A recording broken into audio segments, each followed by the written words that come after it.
I never used the word PTSD until after his first attempt at suicide. But what I know now that I wish I would have known then is that this trauma that accumulates over the course of their career changes their brain physiologically. It changes their personality.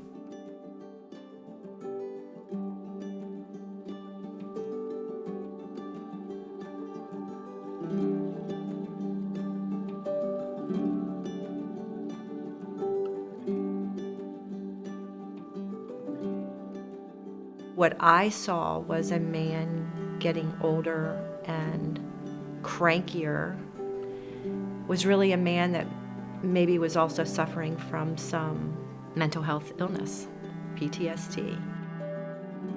The withdrawal from other people was sort of a big thing. I don't think I ever had an idea there was like such a deep-seated pain. He couldn't sleep unless he was so exhausted. He would work out for hours on end and do these long 10-mile runs, so he was so exhausted he could sleep. The stories he would tell me, some that he never told anybody else, and saying that he can't unsee those kinds of things. And I just figured that was part of the job and didn't really know anything about PTSD at the time. I guess I'm just left with a really broken heart because I didn't get a lot of closure the night before. I don't like to talk about it. I don't know, I don't think I've even worked through it.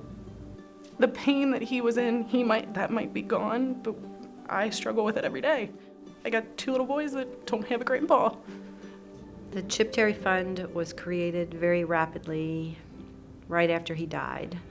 On top of understanding better what PTSD was, I found a multitude of resources. I decided that this can never happen again. We work on education, resources, vetting clinicians, but we also really, my passion is the one-on-one with the first responders.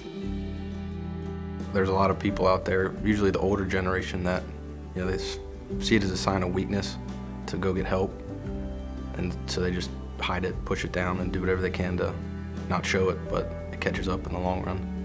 Because it's not just one event, it's not just one fire that they've had and one body that they've seen, it's years of this. Having the opportunity to prevent this from happening to another family is the big thing. The more we talk about it, the more aware that the community is, we won't have another Chip story. You won't have to have kids losing their dad.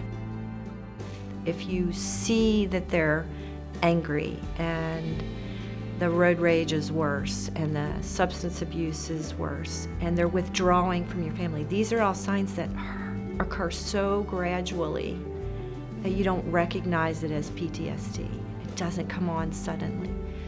So if that's you, if you're living in that house, in that situation, you're the one that can recognize it, because they don't know it. You might be the one to save his life. You might be the one to keep this family together.